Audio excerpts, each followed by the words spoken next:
Hello, everyone. It is Saturday, and today's episode is going back to 2013. It's an episode about a man who suddenly turned to piracy after a life of education and privilege. It's Stede Bonnet, whose story intersects with Blackbeard, which makes him pretty interesting, and whose career as a pirate was relatively short. The day this episode comes out is also the 300th anniversary of his being put on trial for piracy. So enjoy. Welcome to Stuff You Missed in History Class from HowStuffWorks.com.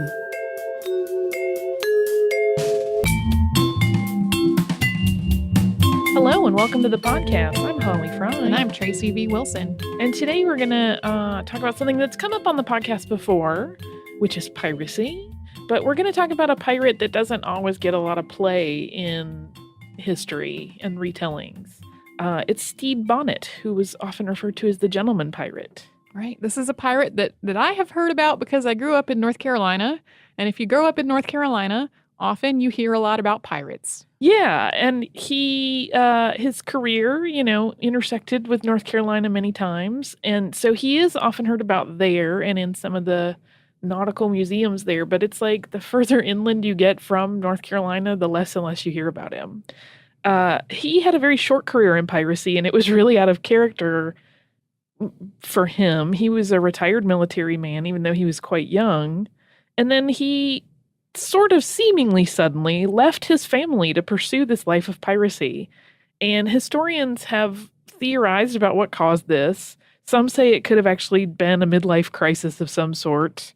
It could have been the result of financial issues. It could have been brought about by a mental break. And what's really interesting is that his story is actually tied to Blackbeard, but Bonnet is often left out of the accounts of Blackbeard's happenings, or he's just sort of mentioned in passing.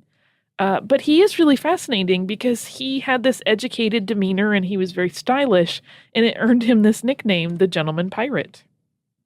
Bonnet was born in 1688 in Barbados. His great-grandfather was one of Barbados's first English settlers. And he was actually orphaned as a child. Even though he was born to a good family, he was not without, difficulty. But he inherited a 400-acre estate that was managed for him by a guardian until he reached adulthood.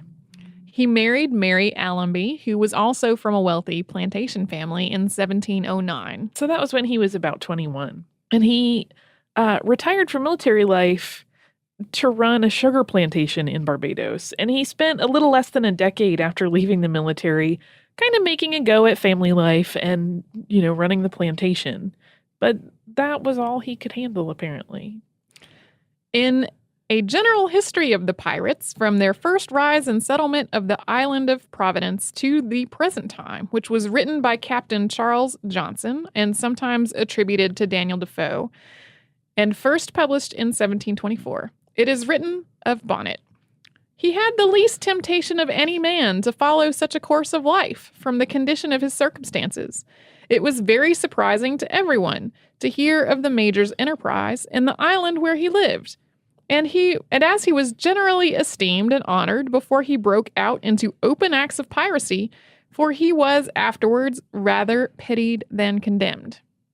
So at the time, during the 17 teens, it really was not unheard of for people to turn to piracy in desperation or in a bid to fight the establishment and the growing gap between the rich and the poor.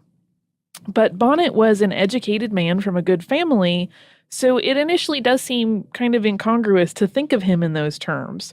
But there are some clues about why he actually may have changed the course of his life. Some historians have suggested that he was probably a supporter of James Stuart as King of England and felt a sense of rebellion against the German-born George I. So Jacobite politics may have played a part in that decision, in his decision to become a pirate. And it's also worth noting that Bonnet borrowed about 1,700 pounds, which is the equivalent of roughly $400,000 today, around 1717. So it's possible that he was having financial troubles or that the plantation wasn't going well, although it's also possible he wanted the money to start his pirate enterprise. Nobody's going to loan you money to start a pirate business. Well, he didn't tell people that's what he was doing. On a more sad note, his firstborn son died as a baby, which some believe to have catalyzed a mental break.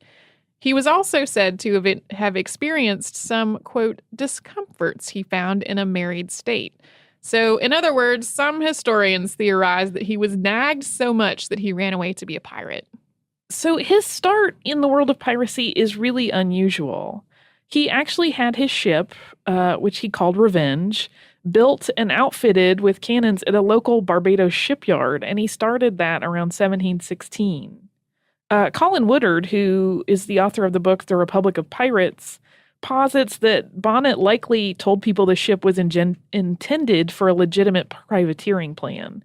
And I know to some people, privateering and piracy have sort of become a little bit interchangeable, but there is a nuance of difference there. So just in case you do not know, the distinction is that privateers are acting on behalf of a governing nation, while pirates don't really answer to anybody. But their methods are virtually identical in many cases, which has kind of fueled the confusion of the interchangeability of those words. In any case, instead of contracting with the government, Bonnet made a nighttime departure on the ship Revenge in April of 1717, and under cover of night, he headed toward North America, calling himself Captain Edwards. And this is a good time to mention that Bonnet had no knowledge about seafaring. He was really sort of a landlubber. And so it's unusual and bizarre. It just kind of feeds that whole image of him as one of those, like, why did you do this? You're making a really rash decision, even though he clearly had planned ahead to some degree. Well, and it's also unusual in that most pirates would start their career as in piracy by commandeering another vessel. They would steal somebody else's ship, but he went and built one. He financed it. And paid for everything himself, or maybe with this loan from before. Yeah. And he first headed for the Virginia coast, and he actually successfully took several ships, but it's probably the 70 men on his crew that really should get the credit for that initial success, because some of them were pretty experienced pirates, and it's unlikely that he really had much in the way of leadership skills since he didn't know seafaring and had never been pirating before.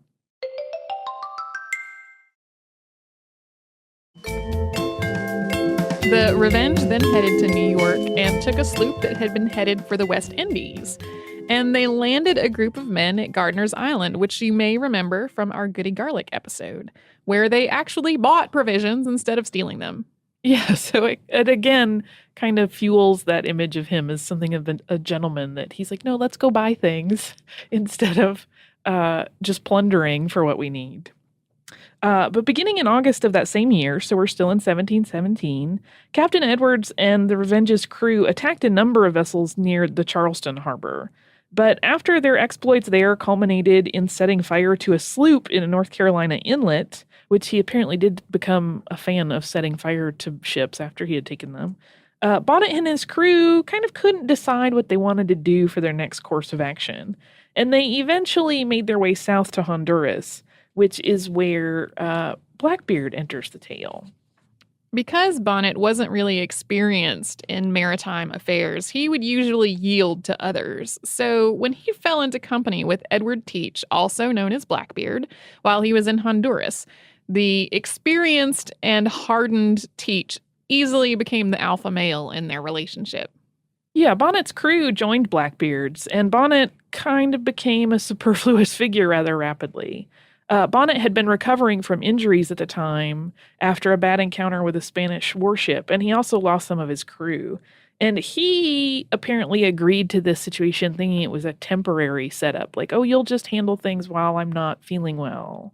Right. Blackbeard had something else in mind. Mm-hmm. He saw Bonnet's weakness and decided to seize command of the Revenge. Bonnet spent his time on Blackbeard's ship without anything to do while Blackbeard's first mate ran the Revenge. And while the relationship seemed to be friendly enough, Bonnet realized he was basically a captive. And he became, kind of depressed and melancholy. He openly told the crew that he was unhappy and that he had tired of the pirate life, and that he would really like to start a new life in Spain or Portugal because he would be, quote, ashamed to see the face of any Englishman again. I have to interject here that if I were being held prisoner on Blackbeard's ship. I don't know that I would go around saying that I was tired of the pirate life openly to people. Yeah, but accounts kind of paint it as though he was sort of endeared to the men, and this didn't make them think any less of him. Like, they almost sort of loved him more for it in the various tellings of it. So whether that's true or not, I don't know, but I thought it was interesting. And while these two were sailing, quote, together, but I mean, they were technically in the same place, but not really partners. This is when Blackbeard actually took the frigate La Concorde and then rechristened it to be Queen Anne's Revenge, which is his famous flagship. On June 10th, 1718, the Queen Anne's Revenge ran aground at Topsail Inlet, which is now known as Beaufort Inlet. And there's actually some debate over whether this was accidental or if Teach was trying to break up the 400 men under him. He kind of recognized that the winds were changing for pirates and that maybe running in a big pack was not smart. But again, this is a matter of some historical debate. Teach was an accomplished sailor, so it would be a little unusual for him to be caught off guard and run aground, but at the same time, anything's possible. So I just feel like we should have that aside.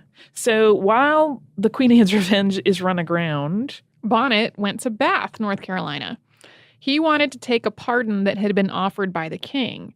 The king's proclamation had come out on September the 5th, 1717, and stated that pirates surrendering to authorities, quote, should have his most gracious pardon.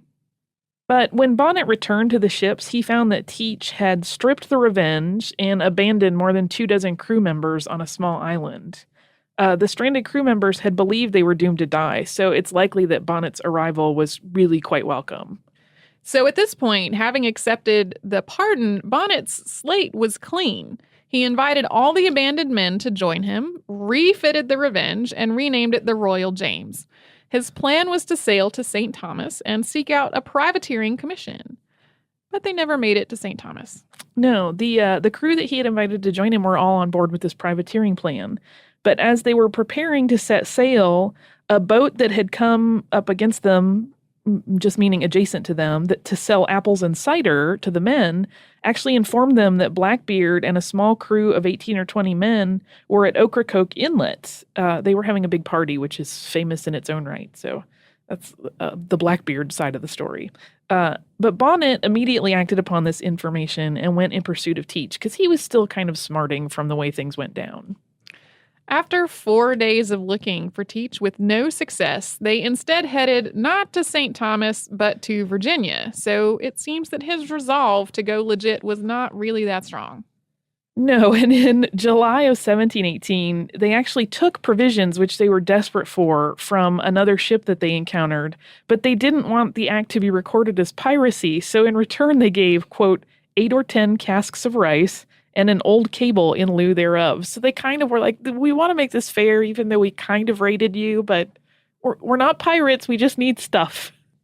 Next, the Major, who was now going by the name Captain Thomas, and his crew encountered a sloop off of Cape Henry and looted her for liquor. Bonnet sent 8 men over to the sloop, theoretically to take care of the ship, but maybe to make some kind of a deal. But they joined that crew and sailed away with them. And at this point, somewhere around this time, Bonnet just sort of threw all caution to the wind and went headfirst back into a life of piracy. He really abandoned that whole concept of privateering. And the Royal James then made its way up and down the Atlantic coast, taking and plundering vessel after vessel.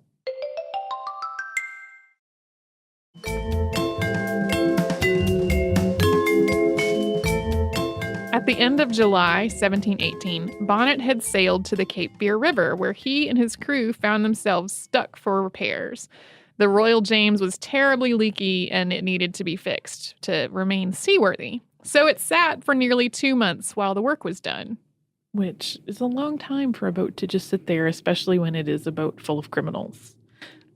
So when word reached the Council of South Carolina that a pirate sloop was careened in Cape Fear, Colonel William Rhett set out to find and capture Bonnet. And Rhett had under his command 2 ships, the Henry and the Sea Nymph. On September 26, 1718, Rhett's 2 sloops ran aground while headed up the Cape Fear River. While they were getting back on float, Bonnet's pirates found them, and the crew manned 3 canoes to take the ships. The pirates didn't know who they were attempting to take, but realized quickly and turned around to deliver a report to Bonnet.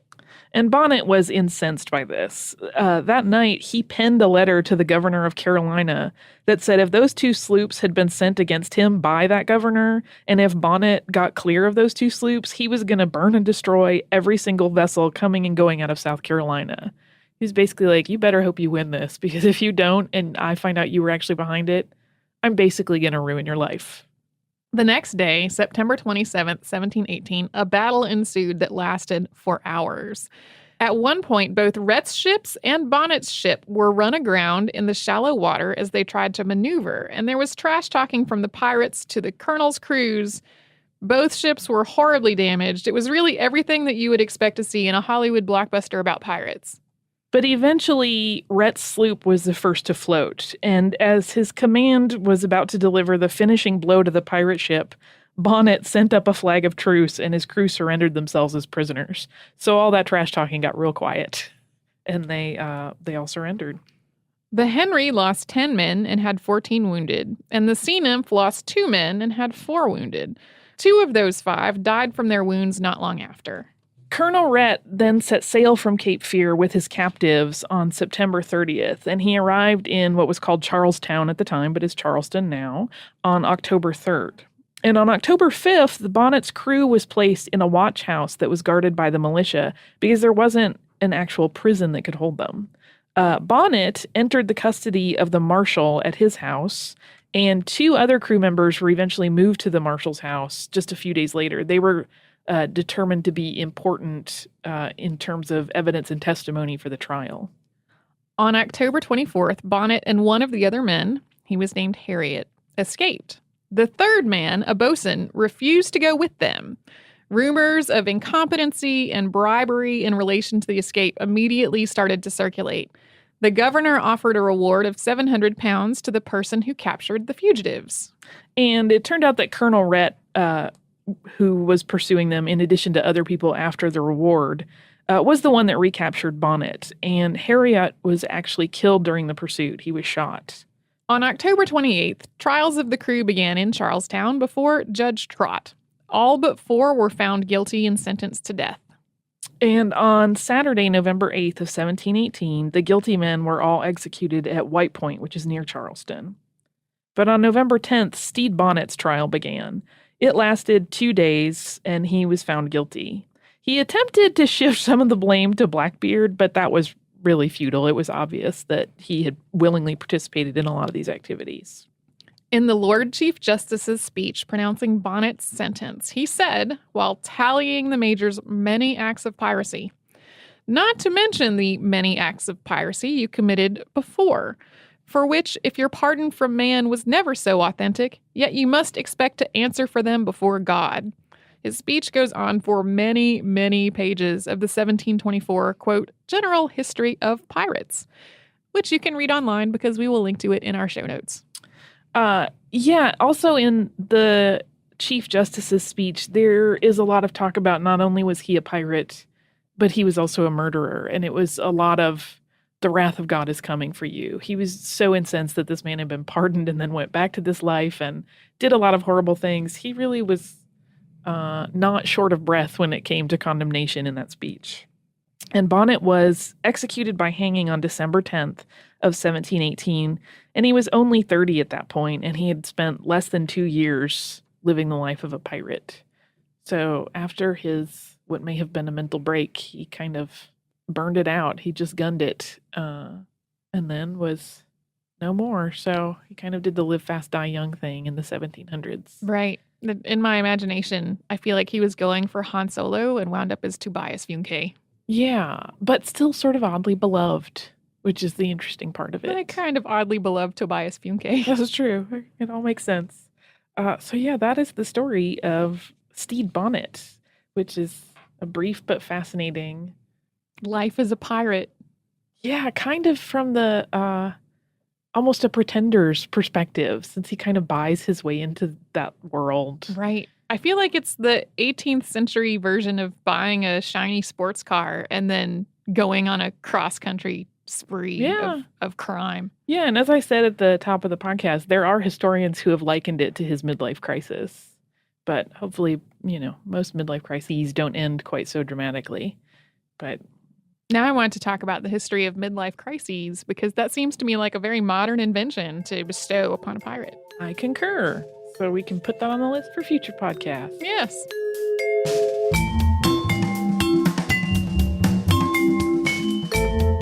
Thank you so much for joining us on this Saturday. If you have heard an email address or a Facebook URL or something similar over the course of today's episode, since it is from the archive, that might be out of date now.